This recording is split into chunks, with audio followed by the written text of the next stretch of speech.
Shirley Ann Grau once said that writing is a solitary business. Indeed, many writers tell stories about giving up secure jobs and moving away from friends and family so they can concentrate on nothing but that blank sheet of paper. This tiny, sparse New York apartment was once home to novelist John Cheever when he began writing, determined to succeed. Hi, I'm Don Noble. Aspiring writers at Writing Today, the Birmingham-Southern Writers Conference, have the opportunity to hear firsthand from those who have taken the risks and made the sacrifices this craft demands.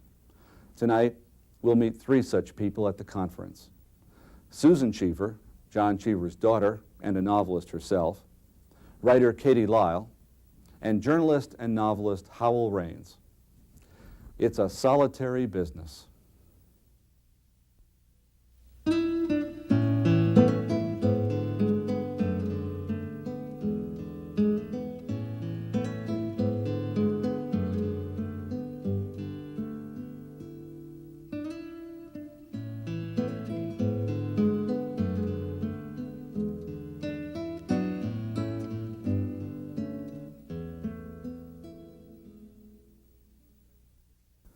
Susan Cheever says she didn't want to be a writer, avoided it in fact, until her middle 30s, even though she grew up with one. Her father, John Cheever, was the Pulitzer Prize-winning novelist and short story writer. Once a journalist and now a novelist, Miss Cheever says she loves writing fiction. Perhaps it's because it's the best way for her to examine relationships, as she's done in many of her novels, including her most recent one. It's also a novel about a woman. It's a novel about a woman finding out,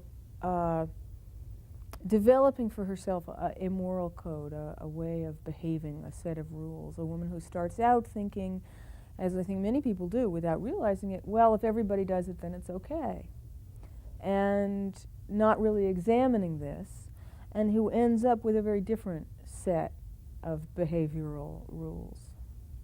So, does that answer your question? Well, this is not your first novel about adultery either.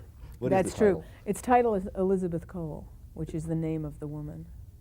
Cheever's writing is constantly exploring the difficulties in male-female relationships. In The Cage, she depicts an overly possessive wife who literally keeps her passive husband in a cage. In A Handsome Man, a young woman and her middle-aged lover struggle to solve the problems that are created by their differences in age and experience. And I wonder if your prognosis for their happiness is very good. Well, I don't know. I mean, after a novel ends, I don't really know what happens to the characters. I guess I would say no. I mean, their marriage is based on things that we don't conventionally think marriages should be based on. On the other hand, many marriages that are based on things we don't think marriages should be based on work very well. So who's to say? I mean, certainly it was a marriage of vitality and status. You know, he has money, he has elegance, he has status in the world of men, she has vitality, she has intelligence. They were certainly striking a bargain of that kind, but who's to say that a marriage shouldn't be based on that kind of bargain? Right. And they do go through a moment of truth, revelation, which enables them to go forward. Right. That seems to be a pattern in your work, isn't it? That at some point the protagonist will shed illusion or learn the way things really are. It's interesting, one never knows one's own themes. You know, I'm always surprised, like I'm just surprised when someone says, well, this is one of your themes, and then I have to go in my head through all the novels and think, well, yeah, it was there, and it was there, and certainly it's very much the theme of the novel I've just written, as I described it. I guess you're right. I guess they're all novels about, I was going to call Elizabeth Cole The Education of Elizabeth Cole, and I guess they're all novels which in a sense could be called the education of the main character. But isn't almost every novel about the education of its main character? You like The Cage. The Cage is your child that's been neglected. Well, no, it hasn't been neglected. I don't mean that. It was a novel that came out of a metaphor, and I'm very fond of it for those reasons. Actually, it came at me in a very different way than most novels do. As I was saying, I'm very wedded to character. The cage came to me through a metaphor, through this idea of that really a woman could keep a man in a cage, and that he wouldn't mind, that some men will do almost anything to avoid trouble, and that some women are really passionately, insanely possessive, and that the combination of this possessiveness on the part of the woman and passivity on the part of the man could lead to something really outrageous that would seem completely normal to them. You do write some male characters in who are amazingly stiff or reticent or timid or dull. Like I think who? of David in Women and Doctors. Yeah. Yeah, well, you know, you can reduce any character to these elements. I mean, David in Doctors and Women, Middlemarch was a very key novel in my development. This is one of the, certainly my themes is why women marry. And in our society, you know, you have a lot of choices as a woman, but certainly many, many women marry up, in the sense that they marry men who are richer, older, etc. And many, many women don't. But this is one of the choices that women have to make, really. And I think it's very interesting. It's interesting why they make the choices they make and what happens. It's all very interesting to me. So the character that you're referring to, David, as well as in a sense that character Sam Noble, are both these types of men. To me, they're very full characters, but they do represent the kind of man who, for all his, and there's one in Elizabeth Cole too, who for all his success in the world is lacking something at the core, yes. One of the things that we need more of course, are novels written by women in which there are women protagonists and men created and displayed as at least one woman sees them. Right. Well, that's what George Eliot did so well. But there are certainly men in my novels who are like Ladislaw. There's Max Angelo in Looking for Work. There's one in the novel I've just finished. There's the Dr. Good in Doctors and Women. I've forgotten what his actual name is. But the Fast Doctor. So there certainly are rich, full, lively men in my books. But this question of do you end up, or do you go for the man who has everything, or do you follow your heart? I mean, that's a big question for women today, at least for the women I know. What are some of the advantages of growing up in a household where there's a writer in residence? Well, there were a couple. I just am so tempted to say there are a lot of pluses and minuses to being anybody's child, right? You know, it was a literate household. I was given a lot of books to read when I was very young. One of the great gifts that I guess have from growing up in that household was watching my father write. I mean, I saw that it was something you could do. I saw that if you went into a room and typed all morning, you ended up with books and stories. And I saw that there was no lightning bolt. And I saw that there was no angel coming through the ceiling. And I saw that there were no violins playing when he was in there.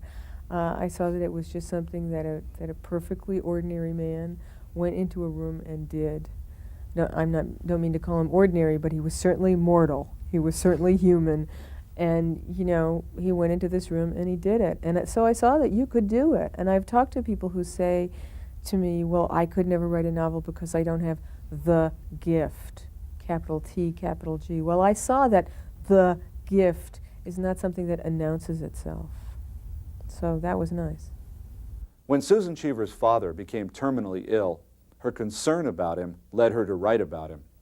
The result was Home Before Dark, her honest and painful biography of John Cheever. In researching the book, she read deeply in her father's letters and journals and was surprised by what she discovered. When I read the journals and found out that my father was bisexual and found out that what alcoholism really means, which I didn't know,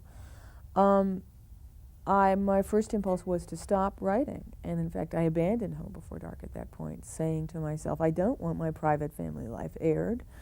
This is not, for me or anyone else to tell the public. It was something he obviously didn't want public, and I'm not going to make it public.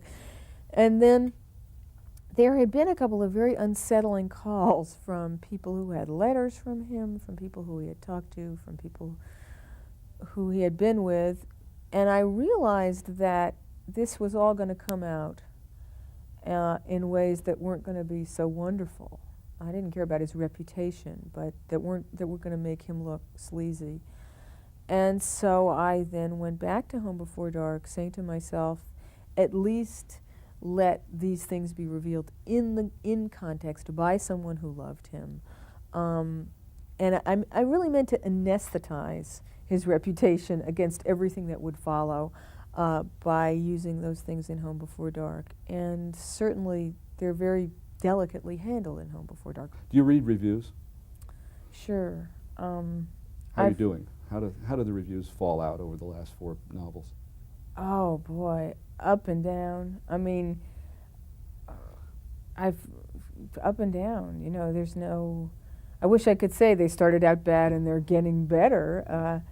Do you think you've been fairly and intelligently treated? That's maybe a better I think question. that's impossible for book reviewers. Why? I don't know. Fairness and intelligence seems to have been left out of their makeup. Should book reviewers be novelists? Well, if a book reviewer were to try to write a novel, I think that might be an extremely instructive experience for a book reviewer. Certainly book reviewers who have written novels write very different kinds of reviews than book reviewers who haven't. What are the qualities, though, that a novelist can bring to book reviewing that you think presently are lacking in the professional reviewers? Intelligence, compassion, a knowledge of craft, from the inside of what it takes to write a novel, an ability to perhaps, novelists certainly aren't saints, an ability to understand what the other novelist was trying to do and to take the book on its own terms. I have to say, novelists have also written very, I think, unfair and unpleasant reviews, so it's not black and white here. There was a time in, say, the 20s and 30s when there were some major, what used to be called critics, but what we would call book reviewers, the Edmund Wilsons, the Malcolm Cowleys, the John Peel Bishops, and they were very influential, and they were also very smart. Right. What do you speculate happened, that this craft got lost, like cobbling or something? Well, that's an interesting question. I've always phrased it in a different way, but I think crafts tend to get lost when society tends to devalue them. Although I'm very timid about comparing you with Hemingway right now. You do share one. Oh, don't be timid. You do share one thing, though, that I think. Let me see if I can guess. And that is lessons learned from journalism that seem to have held you in very good stead as you moved from nonfiction or daily journalism, weekly journalism, to the writing of longer pieces and fictional pieces. That's certainly true, and also Hemingway is an inspiration to all who learn their lessons from journalism, because as you know, Hemingway was a court reporter, and he would go home and he would write the court scene from every point of view. The judge, the person in the witness stand, the jury, the defendant, and the prosecutor. Now, what could be a better exercise? So not only is he inspirational when it comes to the lessons of journalism, but he shows you how you can expand on those lessons. Right. Do you think that being a journalist demystifies writing, makes it possible? Yes, I do think so. I think it's very helpful in that way. And it also teaches you that you can write something to a deadline, and if it's not perfect, at least it's there. At least it's done. It's there. It's done. Right. Yes. Even after a long apprenticeship in journalism, though, you're essentially a self-taught novelist. How do you mean? You mean I never took a course in writing the novel? Well, you don't hold a Master of Fine Arts in That's creative true. writing, that kind of That's thing. true. I tell you, I think every novelist is self-taught. That's Mm-hmm. why I don't think anyone else can teach anyone how to write a novel. I'm sort of fascinated by the idea that they can. I had a conversation the other day. There are a couple people in New York who teach, outside of universities, who teach novel writing. And I had a conversation with someone who had taken one of these courses, and she said, well, you know, when you write a novel, you have to first set up the conflict, and this is the way you do it. And I was riveted. I thought, hey, there are rules for this. I mean, I've been floundering around, and there are rules. But, you know, of course, there aren't rules.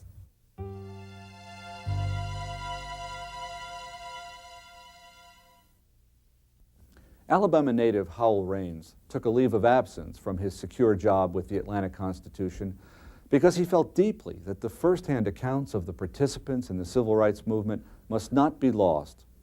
He didn't write a novel or a magazine article, though. He wrote My Soul is Rested, an oral history similar to those by Studs Terkel about the Depression and World War II. Studs Terkel obviously waited, the best part of 40 years after the Depression. And he got some distance, but he also got some amnesia, people who had forgotten. On the other hand, your interviews come rather soon after the events. Did you sense on the parts of many of the people you talked to a kind of reluctance because the passions were so fresh? Was there a downside to that? It's an interesting question. I had expected one downside that did not exist. This was fairly soon after the Black Power movement, when there was a lot of debate between blacks and white liberals over racial identity and other sorts of racial issues. And I had thought that I might encounter people who would say, listen, you're a white writer trying to record a black story. This is our story to record. And I was surprised to discover that was not a problem. I encountered such an expression only one time from someone, an organizer of the Black Panthers, who felt very strongly on the issue of black nationalism. As to the question of accuracy, I think that the closer you are to an event, the more accurate the memory is going to be of the details. Were people eager to tell you their stories? Oh, yeah. No problem there. Well, some people did things they weren't very proud of, and there was a problem there. Obviously, in recording the stories of white people in particular who had either been violent or craven during those years, there was sensitivity. But there, in telling the segregationist side of the story, my accent and my skin color were an advantage, because I could go to white Southerners and say in my Alabama accent, tell me about the time you did this or that ridiculous, terrible thing, and also, let me add, listening with sympathy, that you understand the culture and you understand the pressures that existed at the time. So a white Southerner could do it, but a white Northerner, especially a white Northern male, would have a lot of trouble doing that same book, wouldn't he? I don't say that. I mean, one of the things that you have to do in an interview situation is, within the limits of intellectual fairness, be non-judgmental. You're a historian doing a task here, and I think my accent was an advantage, but I don't rule out the possibility that a sensitive Northerner like Robert Coles, for example, who's interviewed many Southern whites about their racial prejudices, could accomplish the same thing. I hope that I can say that a Southerner who lived in Birmingham during the years of the Civil Rights Movement brought to this a visceral feeling for the material that might be lacking in another writer. Now with the New York Times, Raines is also the author of the novel Whiskey Man. The reading public is often curious about the process by which a manuscript finds its way into print. Sometimes that process can be downright peculiar. After many rejections, Raines had made his peace with the fact that his novel might never be published. Then his agent wanted to send it off one last time.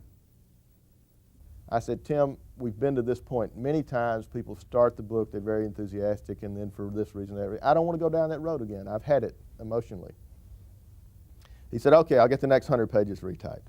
He does that. He calls again. He says, these people are very enthusiastic. This editor is very enthusiastic. He's one of my closest friends. He's going to write a contract for the book. There's one problem. I said, what's that? He said, he thinks it's a work in progress. And so if you don't mind, we'll say that we'll deliver the next third of the book in so many months and the final third in so many months, because I think it would be wrong to disturb his illusion that this is something he's watching grow. Well, I said, you know, this is pretty conspiratorial, but he's your friend, and so we signed this contract. In due time, I sent in the second third.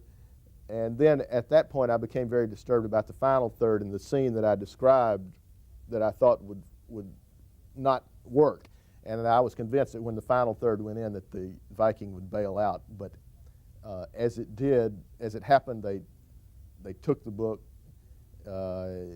Literary Guild took it as an alternate, and Timothy Seldes took Alan Williams, his friend and my editor, for a very expensive lunch and told him about the little deception we had pulled, and they had a great laugh over it.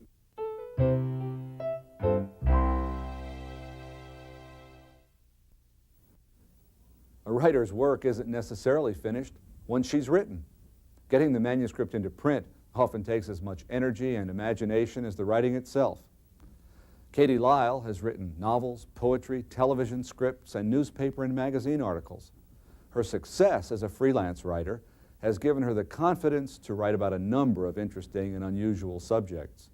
So, when her publisher wanted a book about songs inspired by train wrecks, she accepted the challenge. Well, it's a sort of coffee table book with a lot of really horrible pictures in it. You know, it's the only book that ever got in that catalog of utterly tasteless gifts. Have you ever seen that catalog? I think it's called Totally Tasteless Gifts or something. I mean, they have awful things in this catalog. And it's the only book that's ever been in that catalog.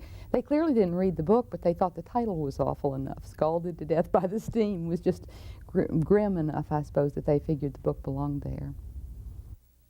It's anything but grim. Scalded to Death by the Steam is a fascinating and entertaining look at how and why train wrecks have inspired more than 200 folk songs. In the course of her research, Lyle discovered that this story would be one steeped in Southern culture and tradition. It finally turned out that lots of these wrecks, most of these wrecks, were in Appalachia. And I decided the reason for this certainly wasn't that there were more train wrecks in Appalachia, because there weren't. There were more train wrecks in New York and New Jersey and Pennsylvania than any other states in the Union, and absolutely no train wreck songs from those states. But I decided that it must be an Appalachian phenomenon, and that's how it became an Appalachian book. With a sweetheart so dear stood a brave engineer. I think Appalachian people always have sort of sung their tragedies, and that included train wrecks. Engineer Ben Tracy told his firemen he'd get to Chattanooga on time or go to hell. The train wrecked, and Tracy was killed. But the story lives in the song The Wreck of the Old Number 9, and now in Scalded to Death by the Steam. Around the hill, his brave heart stood still, for the headlights were gleaming in his face. And he whispered a prayer as he threw on the air, for he knew this would be his final race. In the wreck he was found lying there on the ground, and he asked him to raise his weary head. As his breath slowly went, a message he sent to the poor maid who thought that she'd be wed. And I don't need to ask you if you're the kind of a writer who knows how the story's going to end before you begin, because In that case, yes. with train wrecks you always know That's how the right. story's going to Yes, end. I'm afraid so. Yeah, and the problem was, of course, how to write them differently. You know, sometimes I focused on the background of the engineer, sometimes I focused on the family of the engineer, sometimes I focused on the surrounding landscape. In one train wreck, they made such a circus out of it. This was the Newmarket wreck. They made such a circus out of it that there were people grabbing chickens off nearby farms and killing them on the spot and frying them and selling them to people who came to check out the train wreck. The train wreck happened early in the morning, and by late afternoon it was just a circus. Restaurants, you know, cropped up around there, or barbecues or whatever. You must know more about train wrecks than about anybody else. I suppose so. What causes all those train wrecks? Same thing that causes young men to wreck their Mustangs today. It's usually a driver trying to make up lost time and going too fast for the weight of his engine or the curvature of the track. Nearly always human error. Lyle's curiosity about an obscure highway marker in West Virginia led her to write The Man Who Wanted 7 Wives. The marker says it's the only known case in which testimony from a ghost helped convict a murderer. Lyle researched the facts of the 1897 trial, but it still wasn't enough to tell the story. It's a real hard book to define. It's called a novel by many people, and I hate the word faction, which is what it is. It's factual fiction. But I seem to, all my life, have been victimized by these labels that are put on the kinds of things I write. But anyway, then I wrote this book, which I think is a nonfiction book with fictional sections interspersed. But people have called it a faction. And I just think that's a horrible term. I mean, it's not a faction. I know what a faction is, and it's not that. Yeah. What's wrong with nonfiction novel or Well, something along the because lines that of... still implies that it's basically made up, but based on a real situation. But mine isn't basically made up.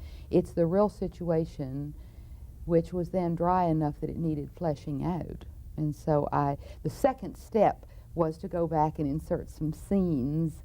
And by the time you've researched a fellow for 2.5 years, I mean, if you have any sensitivity at all and you can read through the newspaper accounts and the facts of this person's life, you know a great deal more than you can prove about that person. And so that's where I used those things, which I firmly believe are true of him, but I can in no way prove. And there's nobody can disprove them either. Have you been, over the years, a student in formal creative writing workshops, or have you been the recipient of instruction in writing? I've been on the other side of the desk an awful lot. I've taught a lot of creative writing. And I go to a lot of conferences, and I try to attend as many sessions as I can and get good ideas that way. And I teach a lot of elder hostels creative writing. I'm signed up to do 9 this summer. I did 11 last summer, and I enjoy that enormously. How does that go? How does that go? Oh, it's just wonderful. You know, these people over 60 come, and they study with you for 5 days, and they never worry about their boyfriends or their acne, and they're intelligent, and they're anxious to learn, and they're there because they want to be, and it's just wonderful. I just love it. Well, when they ask you for the secret, what do you tell them? Practice, practice, put your hope in that. Truly, that I do it every day, and there's no way. If you have a little talent and a little bit of interest and a lot of persistence, there's no way you're not going to get better if you just practice. You know, and of course expose yourself to other good writing, read a lot.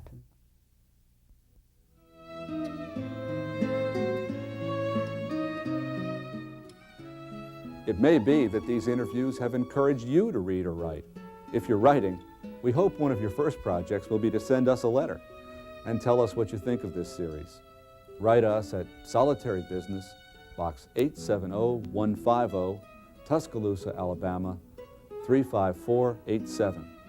You can call us, too, at 1-800-239-5233.